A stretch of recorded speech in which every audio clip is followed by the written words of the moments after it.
Hi listeners, this is Lori from Her Half of History. It's March, and in the US that means Women's History Month. I'm celebrating with free to everyone bonus episodes every Monday, all month long. I'm also celebrating with a prize drawing where a listener like you will win some free Her Half of History merch. There are 4 ways to get yourself in the drawing. You can 1. Sign up as a supporter on Patreon, any level. 2. If you're already a Patreon supporter, bump up your current support level. This is cool anyway because if you go all the way to the Her Highness level of support, you get ad-free episodes and bonus episodes all in the same feed on your favorite app. 3. Make a one-time donation. Links to do any of those first 3 options are available on the website, herhalfofhistory.com, and also in the show notes of this episode. The 4th way to get in the drawing is give me a rating or review in your favorite podcast app. This last option doesn't send me any way to contact you, so to get in the drawing, you'll also have to email me a screenshot of it at herhalfofhistory@gmail.com. No matter which option you choose, you'll have my undying gratitude for your support. It really does make a difference as I tell the stories of women in history. Welcome to Her Half of History. My name is Lori. The Patreon poll for the next series is officially closed, thanks to everyone who voted. After today, I'll be on break to prepare Series 10 on great painters. Also a shout out to my new Patreon supporter, Laura. But right now, the current series is still the History of Getting Hitched, and this is the final episode, 9.9, A Wife by Any Other Naming Convention. Shakespeare's Juliet was certain that a rose by any other name would smell as sweet, but not everyone in history has agreed with her. In the historical record, it's far more common for a woman to leave behind no name at all. In ancient Greece, for example, it was polite to refer to a woman only by her relationship to men, such as the daughter of Philonides or the sister of Periander. We know they had names, but what were they? For the most part, no one knows. That is why the only ancient Greek woman who's gotten a bio on this show is Neaira, episode 4.2. And we know her name because it's mentioned over 50 times in the court proceedings against her. It was the prosecutor's way of further insulting her. This woman is trash, was the underlying message every time he said her name. What the court proceedings don't show is any indication that Neaira's name changed because of her marital status. She is Neaira in the trial, wife of Stephanos, and she's also Neaira as a small child raised in a brothel. In Republican Rome, free men had 3 names, a personal name, a family name, and a nickname. It gets confusing because that nickname could also become hereditary, but Gaius Julius Caesar was a boy named Gaius in the family of Julia with the nickname of Caesar. Roman women only got the family name. All the girls in the family were named Julia. And when Caesar married the daughter of Lucius Cornelius Cinna, the bride's name was, and stayed, Cornelia. This system was maybe a godsend for parents who can't keep their kids' names straight while angry, but awfully confusing when you are trying to distinguish between sisters. Sometimes the words major or minor were added, or secunda or tertia, but whatever the woman's name, she kept it on marriage. In ancient and not-so-ancient China, names for girls varied. Some got beautiful names like Splendid Orchid, Resembling Jade, and Morning Flower. But some girls got very generic ones like Xiao Mei, which means little sister, or San Mei, which means third sister. And they could also get names that were both generic and insulting, like little slave girl, prostitute, and too many, as in this child was one too many. On marriage, a Chinese man sometimes chose a new adult name for himself. In theory, a woman kept her childhood name, but in practice she was often referred to only by relationships. Sing's wife, or Sing's mother, or eventually just old woman. In medieval Europe, people had only first names, and those didn't change on marriage. Surnames start appearing for non-nobles in the 11th century, but not consistently for everyone, and women got them later than men. Conventions varied across Europe. Scandinavian women did not need to change their name at marriage because surnames were relational. So Märta Ulfsdotter, a prominent Swedish woman of the 14th century, was known as the daughter of Ulf throughout her life, though she married twice. In Spain, a woman kept her maiden name and added her husband's name, which is why Spanish names are often so much longer than we English speakers would expect. In England, France, Germany, and many other places across Europe, it gradually became common to refer to married women by the surname of their husbands. Even Scandinavia eventually picked it up, except for Iceland, which uses the Ulfsdotter form to this day. And then there was the title. The title Mrs. was short for mistress, just as Mr. was short for master. A Mrs. was one of several titles for a woman with servants, along with madam, dame, and goodwife. Women on the bottom of the social ladder didn't get a title. You just used her name, as in, Betty, bring another round of beer. When the term Miss appeared, it was also short for mistress, but it was an insult. It meant you had loose morals. Neither Mrs. nor Miss said anything about whether you were married. Exactly how or why Miss transformed from an insult into a title for upper-class girls, I don't really want to think about, but it did. So for a while, the distinction between Miss and Mrs. was purely about age. As a child, you were Miss. As an adult, you were Mrs. Marriage had nothing to do with it. This usage can be seen in books by Daniel Defoe, Samuel Richardson, Henry Fielding, and Samuel Johnson. Throughout the 18th century, the terms got democratized, and as they moved down the social ladder, they very gradually began to mean marital status. Again, exactly why it changed is unclear, but England may have adopted it from the upper-class French, who used dame for married women and demoiselle for unmarried women. Lower-class French women were demoiselles regardless. Even after English old maids began to be called Miss, the term Mrs. was still not always clear. Women in business were called Mrs. well into the 19th century, even if they were not married. What these early modern centuries did not do was refer to a married woman by her husband's first and last name. Mrs. Bob Smith would have made no sense to them, for Bob was a man's name. John Adams addressed his letters to his wife to Mrs. Abigail Adams, not Mrs. John Adams. That ultimate form of taking a man's name arose only toward the end of the 18th century, and even then only in upper-class circles. When Jane Austen referred to one of her characters as Mrs. John Dashwood, she was using a rather new trend. But what the upper class does, the middle class will soon follow, if they possibly can.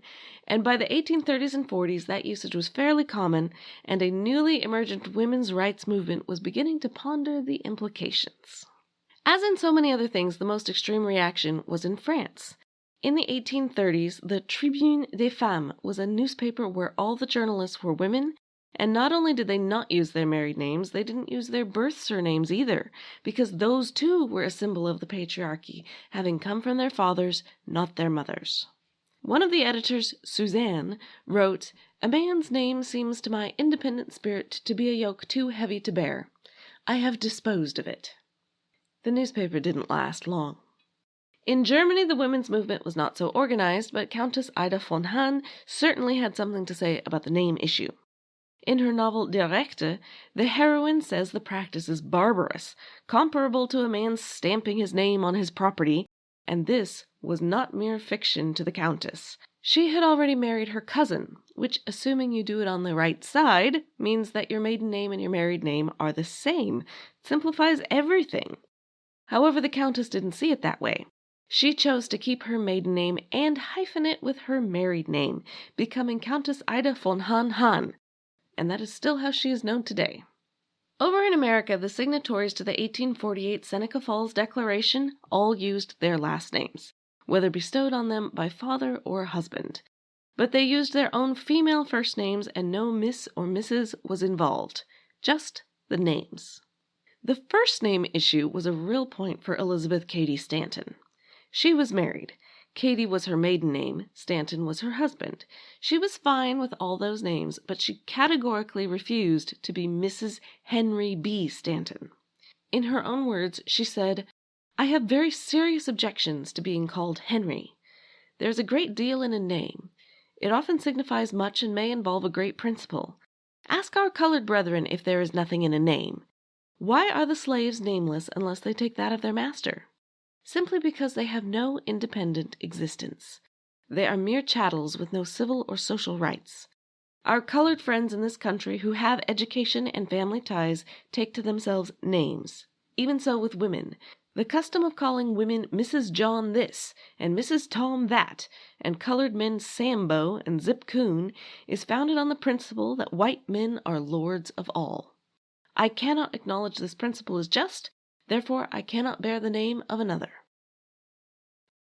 I'm Ken Harbaugh, host of Burn the Boats from Evergreen Podcasts. I interview political leaders and influencers, folks like award-winning journalist Soledad O'Brien and conservative columnist Bill Kristol, about the choices they confront when failure is not an option.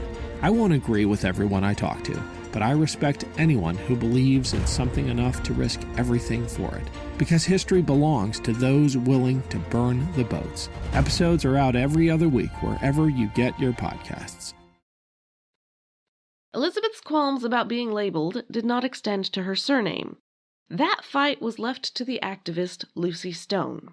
And even she was not as radical as those French journalists. She was fine with the name Stone, which she got from her father, an uneducated tanner in Massachusetts.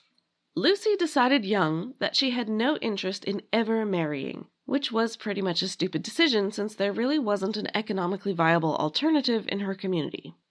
At age 16, she began teaching school. Some of her students were older than her. She saved her money and attended Mount Holyoke Female Seminary and then Oberlin College, where she was appalled that some classes were off-limits to women. None of these experiences changed her resolve about marriage. Instead, she planned a career as a lecturer. Her subject would be women's rights and abolition. Amazingly, her plan actually worked. In very short order, she was appearing next to William Lloyd Garrison and meeting Ralph Waldo Emerson and Henry David Thoreau. Then Elizabeth Cady Stanton and Amelia Bloomer. She had become Lucy Stone, the famous orator.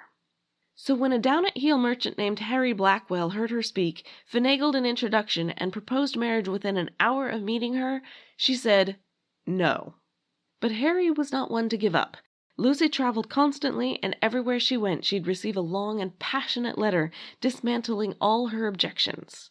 More than that, Harry went on the lecture circuit himself, and his subject was, wait for it, women's rights, including the need for marriage reform.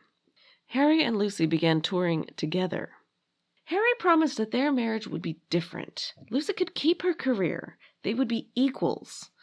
Also, he rescued an 8-year-old slave girl. The girl was traveling with her owner in Pennsylvania, a free state. Harry asked her if she'd like to be free, and she said yes, so he lifted her up only to be tackled by another man, but after a scuffle he emerged victorious, and the child was free, and his only complaint was that the newspapers reported that he had assaulted a lady and dropped a baby on the floor, which was not true. Harry was indicted for kidnapping, and the city of Memphis put out a reward for his capture, $10,000, dead or alive. And this, apparently, was the path to Lucy's heart, because after 2 years of pestering, she finally said yes. The wedding was unusual, to say the least. Most grooms don't start the ceremony by reading a marriage protest, but Harry did. It was a catalog of everything that was unfair about the marriage laws of the day, and from a modern perspective, it was all absolutely on point. Then they exchanged their vows and ate cake, just like everyone else. After the wedding, Lucy continued to call herself Lucy Stone. It was the name she had made famous. And to be honest, Harry wasn't so good a merchant that she could give up her work even if she wanted to, which she didn't. Harry didn't mind the name issue, but it would be a lifelong fight with pretty much everyone else. They all disapproved, from the banks who refused to do business with her under her false name, to the hotel clerks who refused rooms to a couple who looked unmarried, gasp, and would therefore bring the establishment into disrepute. Even her fellow activists disapproved.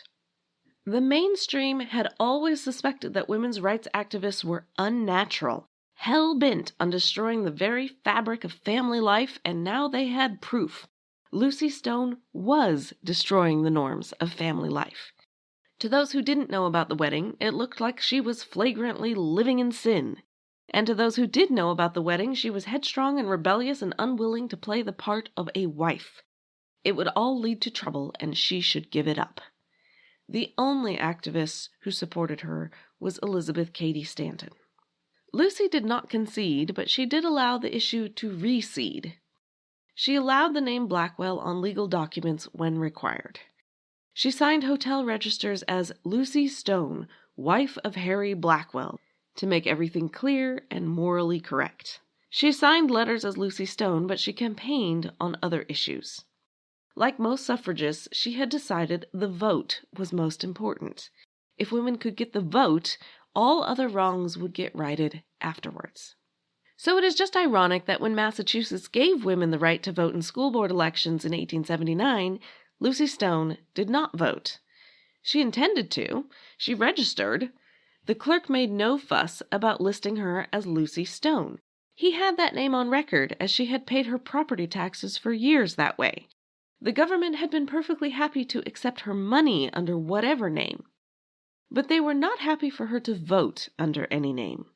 The board said she couldn't do that unless she added Blackwell to the registration. She refused, and she didn't vote. Most of the people who wrangled with Lucy thought they were upholding both custom and the law, but actually there was no law saying a woman had to take her husband's name. She knew because she had sought legal advice on it.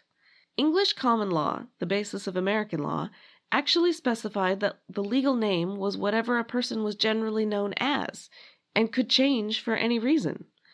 By that logic, a woman's married name became her legal name only because she and those around her used it that way, not the other way around. The British House of Lords reluctantly agreed with this interpretation in 1901. Not because Countess Violet Cowley wanted to keep her maiden name. Oh no, it was just the opposite.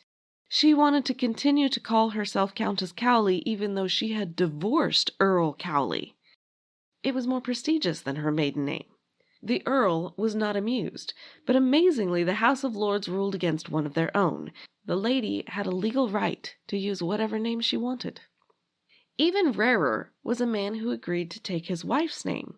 But Olive Schreiner, a famous South African writer, did manage to convince her husband that that would be for the best. He took a lot of heckling for it, but he did it. Olive's argument was that her name was already famous. It would be confusing to readers if her name suddenly changed, and that was a growing concern as more and more women were making careers for themselves.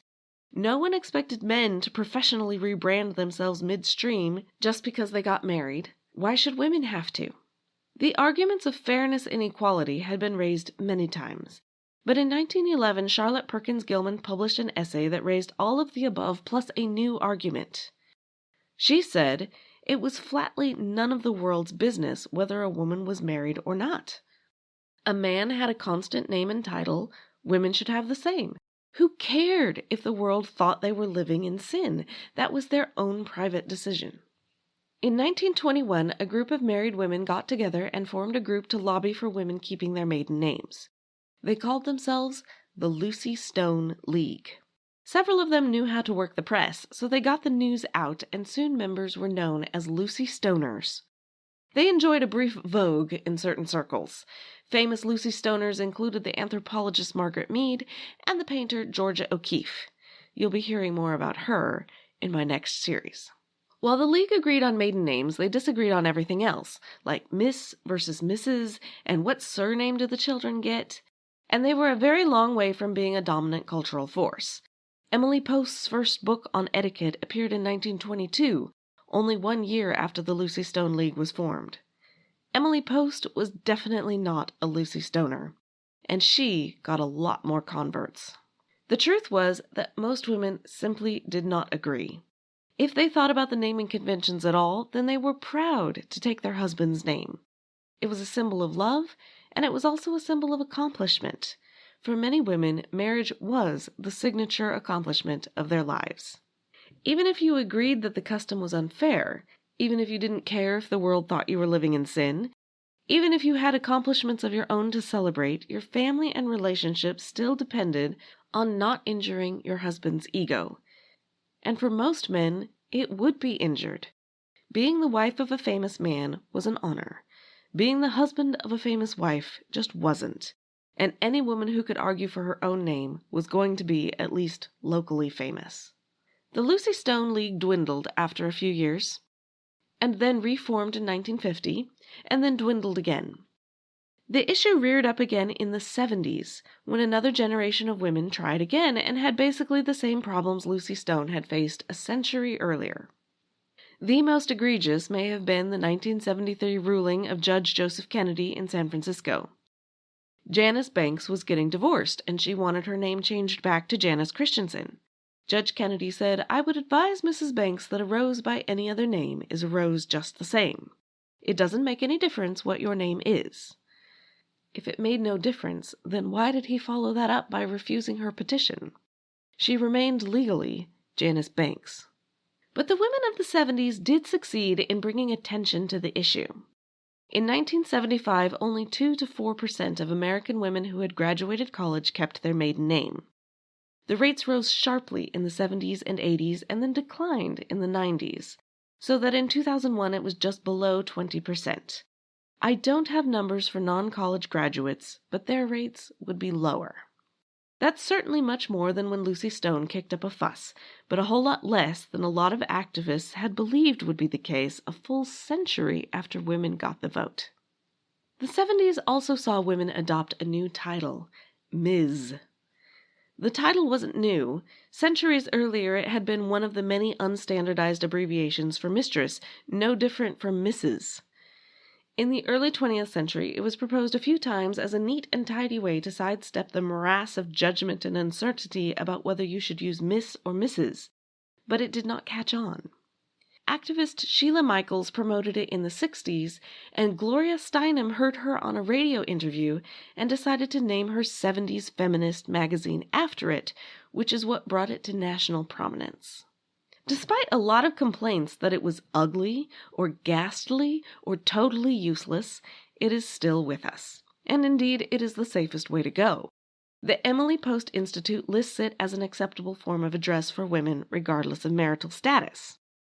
And in case you were wondering, they also now say it's okay for a married woman to keep her maiden name, so that's a change. However, I will say, in my personal American experience, I think the main track people are on is to use what past centuries did for the lower classes. Just the name, no title at all. The issue isn't dead in other languages either. As recently as 2012, a French mayor tried to ban the use of mademoiselle and call all females of any age and marital status madame. Not everyone was pleased. In the past, a mademoiselle would have been gratified to have the status of madame. But now we worship youth, so some women complained that mademoiselle was a compliment. It made them feel young.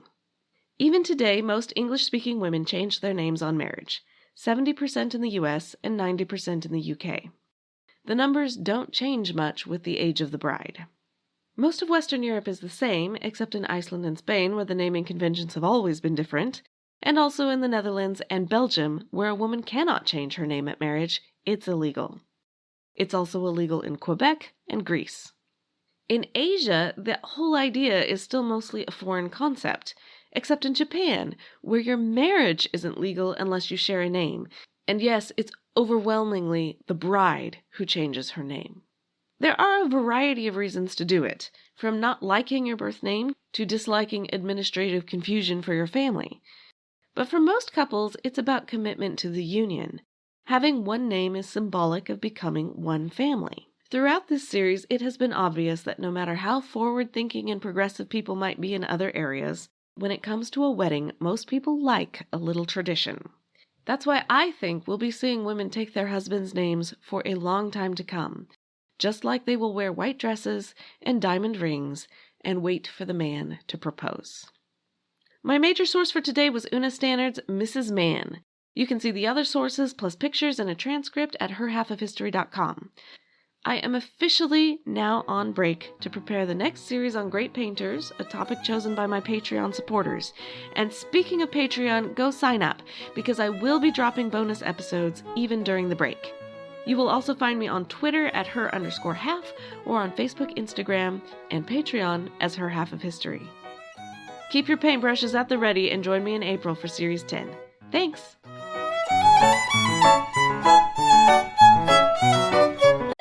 LifeLock, how can I help?